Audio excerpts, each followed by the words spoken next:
नमस्कार दर्शकों, सब कुछ विचित्र चैनल में आप सभी का स्वागत है।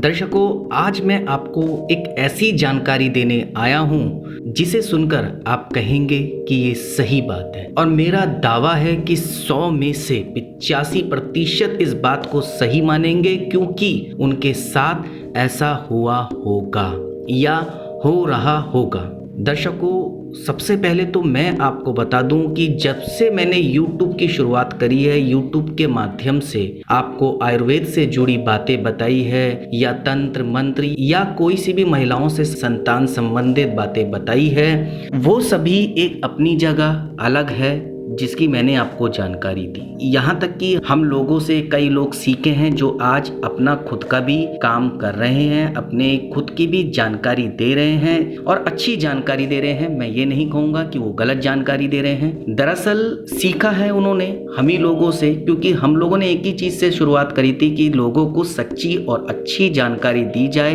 अन्यथा नहीं दी जाए, भटकाए नहीं जाए लोगों को, लोग परेशान ना हो हमारी जानकारी सुन के। और तो और कई लोग ऐसे हैं YouTube पे, यहाँ तक कि जिनको हमने सिखाया या बताया, वह भी हमेशा बताते हैं जरूर हैं कि आपके कपड़े चोरी हो गए होंगे, आपके तंत्र मंत्र हो गया होगा, आपके कोख बंधन हो गई है, या अन्य जादू टोना तंत्र मंत्र से संबंधित। लेकिन शायद, जी हाँ शायद मैं कह सकता हूँ, शायद शब्द लगा के, किसी ने ये नहीं बताया होगा कि ज्यादातर लोगों के घरों में उनके अपने ही उनके साथ गलत करते हैं, जिनका यकीन उन्हें होता नहीं है, लेकिन पता होता है कि हाँ ये हमारे अपने ही हमारे साथ गलत कर रहे हैं। अभी फिलहाल मैं आपको एक ऐसी सच्ची जानकारी देने आया हूं जिसे सुनकर शायद आप सतर्क भी हो जाएं और आप कहें ये सच है। ऐसा होता है। एक परिवार, जी हाँ एक परिवार जो अच्छा खासा सुखी परिवार है, जिस घर में 2 बेटियां हैं, एक बेटा है, उसकी बहू है, उसका एक छोटा 2 साल का बच्चा है, माँ बाप है। आप यकीन करें सुखी से वह जी रहे थे। अचानक उनके जो सास ससुर यानी माँ बाप के जो पिताजी के उनके बड़े भाई थे,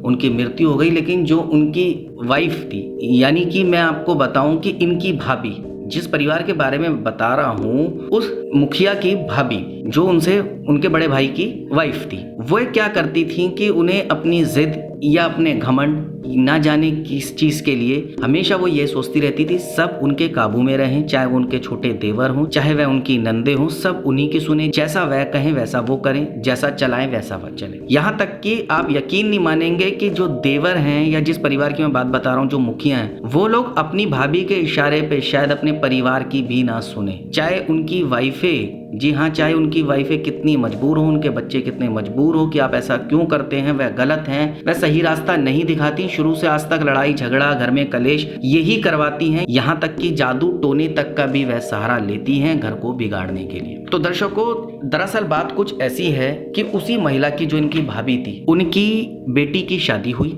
दरअसल उनके बेटी बेटा उनके कर्मों की सजा भी भुगत रहे हैं। उनका बेटा रात दिन शराब में डूबा रहता है, जिसे वह देखती नहीं है, और ना उन्हें नजर आता कि ये मेरे कर्मों का असर है। आए दिन कोई ना कोई बीमारी रहती है, लेकिन उनका घमंड फिर भी नहीं टूटता। उनकी बेटी को शादी हुए 5-6 साल से ज्यादा हो गया, कोई संतान नहीं है। यहाँ तक कि ससुराल की तरफ से अल्टीमेटम भी आ गया, उनके परिवार में भी आपस में लड़ाई झगड़ा होता है कि संतान नहीं होगी तो आप हमारे घर में मत आना। उस महिला ने क्या करा, उस महिला ने जादू टोने का सहारा लिया। उस महिला ने अपने ही एक देवर, जिस परिवार की मैं बात बता रहा हूँ, उनके बच्चों के लिए एक साधक के पास गई और जादू टोने का काम करवाया। जादू टोने का काम करवाया तो पता लगा कि भाई उनके घर में जिसकी मैंने आपको बात बताई, जो उनका बेटा है, जो शादीशुदा है, जिसका 2 साल का बेटा है, उसी की एक बहन है, वो भी शादीशुदा है, उनकी एक बिटिया है। तो उन्होंने बच्चे को प्राप्त करने के लिए एक साधक के पास गई और कुछ बलि का चक्कर था। उन्होंने कहा कि देखो, अगर बेटी हो गई तुम्हारी बेटी के, तो उसके घर में से उनकी बिटिया की बेटी की मृत्यु होगी, अगर बेटा हो गया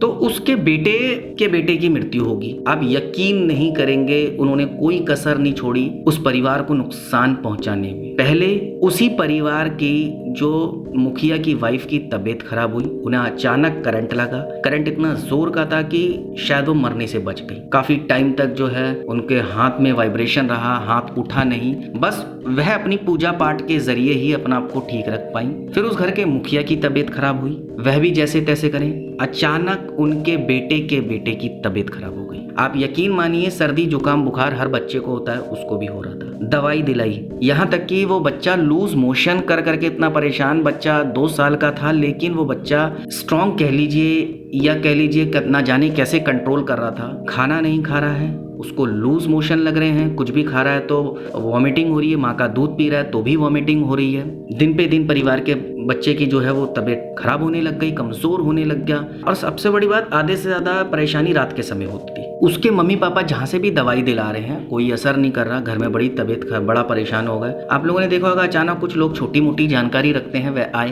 कोई किसी ने बताया भाई ऐसे ऐसे पूछ लो, वो आए, उन्होंने बताया, उन्होंने कहा कि देखो आपके घर में इस तरीके की कोई चीज है और बहुत भारी नुकसान होने वाला है। जैसे तैसे आप 2 बच गए, लेकिन इस बच्चे को और आपकी बेटी की बेटी के ऊपर ऐसा कर रखा है। तो जो बेटी थी उस समय ये बात हुई थी, लेकिन अचानक वह अपने ससुराल चली गई। अब यहाँ उस माँ को, मतलब मुखिया की बीवी को, दोनों बच्चों की फिक्र की, वहाँ वो बेटी भी है, मेरी बेटी की बेटी, और यहाँ मेरे बेटे का बेटा है जिनकी तबीयत खराब है। आप यकीन कीजिए कि वह एक दरगाह है जो काफी पूज्य दरगाह है, और मैं उसका नाम भी बता दूं, दिल्ली की मटके शाह बाबा की दरगाह, जिन्हें मटका पीर भी कहा जाता है। वहां वह सुबह चली गई। तीसरी बार जब एक डॉक्टर के पास वो उस बच्चे के माँ बाप ले गए थे, तो एक इंजेक्शन लगाना था, डॉक्टर ने बताया इसके पेट में इन्फेक्शन है, और यहाँ तक कि उस बच्चे को ड्रिप भी चढ़ाई जिस वक्त उसके माँ बाप दोनों रो रहे थे, बच्चे की हालत इतनी खराब। उनका कोई फैमिली डॉक्टर था, बच्चे की खाल देख के पहली बात तो उन्होंने बताया कि ये ORS नहीं पी रहा, तो समझ लो पानी की कमी है, और सबसे बड़ी बात है जल्दी से किसी डॉक्टर के पास ले जाओ वरना कुछ प्रॉब्लम हो सकती है, किसी स्पेशलिस्ट के पास। तो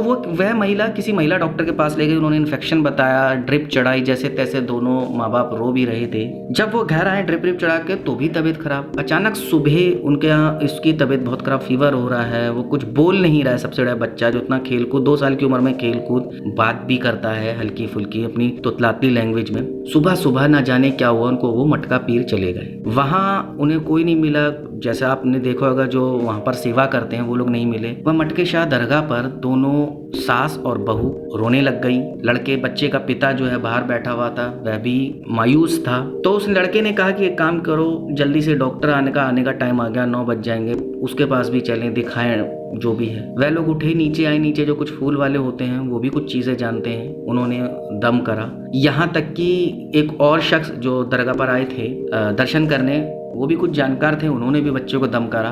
तो उन्होंने कहा नहीं, आप डॉक्टर के पास ले जाओ, जितना हमसे हुआ हमने कर दिया। डॉक्टर के यहाँ ले गए। अब डॉक्टर के यहाँ ले गए तो डॉक्टर ने बोला कोई ऐसी बात नहीं है, आप इंजेक्शन लगाओ, ये होता है, धीरे धीरे रिकवरी होती है, जो लूज मोशन हो रहे हैं इन्फेक्शन की वजह से हो रहा है और ये धीरे धीरे कम होगा। वहां से बिना कोई दवाई, बिना किसी चीज के वो आ गया। और आप यकीन कीजिए, जब उन 2 शख्स ने, जो बहुत अधिक जानकारी नहीं रखते थे, फिर भी उन्होंने जो किया उसकी वजह से बच्चा थोड़ा बोला, उसने कुछ खाने को भी कहा और खाया भी। अब जब खाया तो दोबारा वह दरगाह पे पहुंच गए, क्योंकि 11 बजे जो मेन वहां पर होते हैं बाबा, वो बैठने थे, तो उनको दिखाया। उन्होंने बताया कि हाँ इस तरीके की ये चीजें हैं और ऐसा ऐसा कुछ बलि का चक्कर है, आप बताएं कि मैं आपके पूरे परिवार को सही करूं या सिर्फ इस बच्चे को। तो परिवार ने फैसला लिया नहीं, फिलहाल अभी इस बच्चे को ठीक कर दो। अब बच्चे को उन्होंने तबीज दी, ठीक कर दिया। हालांकि इस बात को कोई मानेगा नहीं, लेकिन ये सच है, क्योंकि कई लोग तंत्र मंत्र पे ज्यादा विश्वास नहीं करते, लेकिन आपको मैं कहता हूँ ना कि भगवान है, तो इसके अपोजिट तंत्र मंत्र नाम की चीजें भी है। तो वो घर आए, धीरे धीरे बच्चे की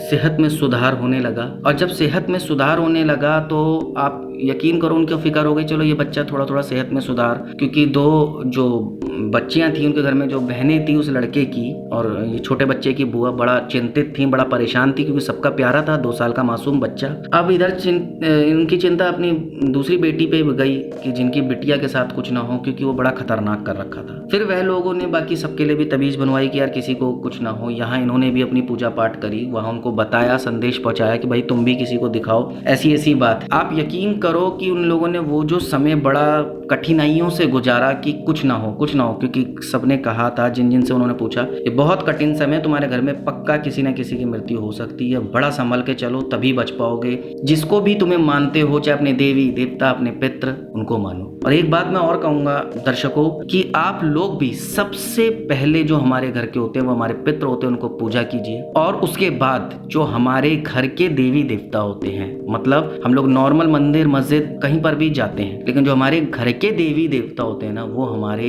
पितृ के बाद सबसे पूजनीय होते हैं, वही हमारी रक्षा करते हैं हमारे पितरों की तरह। तो इन दो जनों को हर बुरे वक्त में आप याद कीजिए, जैसा इस परिवार ने भी किया। आप यकीन मानिए, इनके देवी देवता इनके बहू के सर पर आ चुके थे, उन जिसकी वजह से ये आगे तक की मुश्किलों से बचे। और उन्होंने कदम कदम पे बता दिया ऐसा। जब उस महिला का कुछ वश नहीं चला, मतलब इस मुखिया के, जिस परिवार के जो मुखिया, उनकी भाभी का वश नहीं चला, तो वो तरह तरह की चीजें आजमाती रही, तरह तरह की चीजें, लेकिन कुछ नहीं चला। अभी तक वह परिवार सुरक्षित है अपने घर के देवी देवता, अपने पितरों के भरोसे। कहानी ये बहुत लंबी है और ये सच है कि यार कहानी नहीं है, बात ये बहुत लंबी है। मैं सिर्फ आपको कुछ बातें बताना चाहता हूँ, और उन बातों में से जो मैंने बताई, अपने पितरों की अमावस निकाले, उनको हमेशा याद करें अपने सुख दुख में, अपने देवी देवताओं की पूजा करें, उनको याद करें अपने सुख दुख में। और दूसरा, अपने कुछ ऐसे लोगों से सचेत रहें जो मीठा तो बन के रहते हैं, जिनको आप कह सकते हैं कि यार ये हमारे लिए कुछ नहीं कर सकते, लेकिन वह ही कब क्या करें आपको पता नहीं है। क्योंकि कई परिवारों में ऐसा होता है कि जिनके परिवारों में कुछ बड़े लोग ऐसे होते हैं, या छोटा मान लो, या कोई भी, जिनकी संतान नहीं है, और वह किसी दूसरे की नहीं,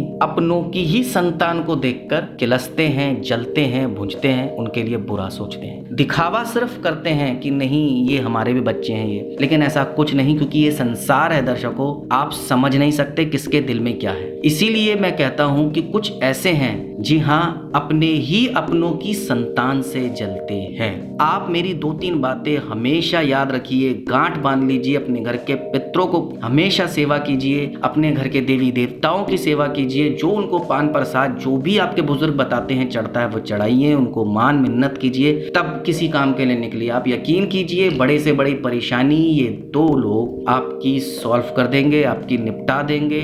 और बाकी कुछ ऐसे लोगों से बच के रहिए, जितना हो सके ऐसे लोगों को आप डायरेक्ट कुछ मत कहिए अगर यकीन भी हो, क्योंकि वो और ज्यादा अग्रेसिव हो जाते हैं, और ज्यादा उस समय मक्खन बन जाते हैं, और बाद में लेकिन चोट पहुंचाते हैं, क्योंकि उन्हें पता लग जाता है कि हमारी सच्चाई इन्हें पता लग गई। तो दर्शकों, ये बात बहुत लंबी है, लेकिन मैंने बड़े शॉर्ट करके आपको और सच्ची बात बताई है कि ये सब चीजें आपको कोई नहीं बताएगा, बस हमसे सीख के जो गए हैं या और भी यूट्यूब पे अवेलेबल हैं वो यही बताते रहेंगे कि आपके बाल काट लिए, आपकी कुंडली में ये है, आपके कपड़े चुरा लिए। ये सब बातें भी सत्य हैं। किसी के बाल कट जाए, किसी के कपड़े चोरी हो जाए, इन सब से भी तंत्र मंत्र होता है, इसमें कोई डाउट नहीं है। और ज्योतिष विद्या तो है ही, आज हर इंसान ज्योतिष विद्या पे विश्वास करता है, लेकिन सबसे बड़ी चीज कर्मों का भी होता है कि कर्मों की सजा या कर्मों का सुख या कर्मों का दुख भी इंसान को इसी जन्म में मिलता है। फिर चाहे हम कितना पुण्य कर लें, कितने ज्योतिषों के पास चले जाएं, कितने मंदिर मस्जिद चले जाएं, अगर आपने किसी को दुख पहुंचाया है तो दुख मिलेगा, सुख पहुंचाया है तो सुख ही मिलेगा। चाहे किसी बाबा के पास चले जाए, चाहे किसी मौलवी के पास चले जाए, चाहे किसी ज्योतिष के पास चले जाए, या अन्य किसी भी जानकार के पास चले जाए, कोशिश कीजिए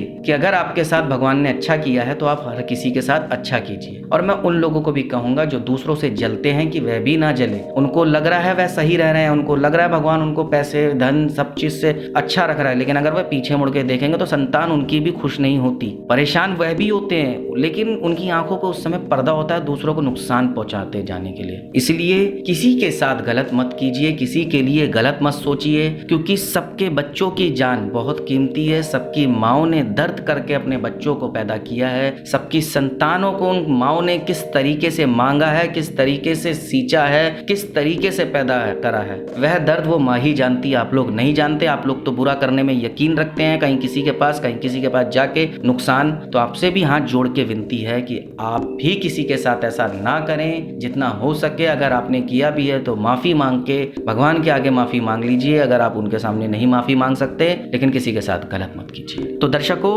अब आपको बताना होगा आपको मेरी ये जानकारी कैसी लगी या मेरी ये सच्ची बात कैसी लगी। आप मुझे कमेंट के माध्यम से बताएं, और आप मेरी इस जानकारी को ज़्यादा से ज़्यादा इसलिए भी शेयर कीजिए ताकि ज़्यादातर लोगों को पता रहे कि हमें किन से सतर्क रहना है, किन से नहीं रहना है। अब आपको बताना होगा आपको मेरी ये जानकारी कैसी लगी। आप मुझे कमेंट के माध्यम से बता सकते हैं। आप मेरी जानकारी को ज़्यादा से ज़्यादा शेयर कीजिए, लाइक कीजिए, चैनल को सब्सक्राइब कीजिए और बेल आइकन को दबाना बिल्कुल ना भूलें, ताकि समय समय पर आपको इस प्रकार की सभी महत्वपूर्ण जानकारियां प्राप्त हो सके। धन्यवाद दर्शकों।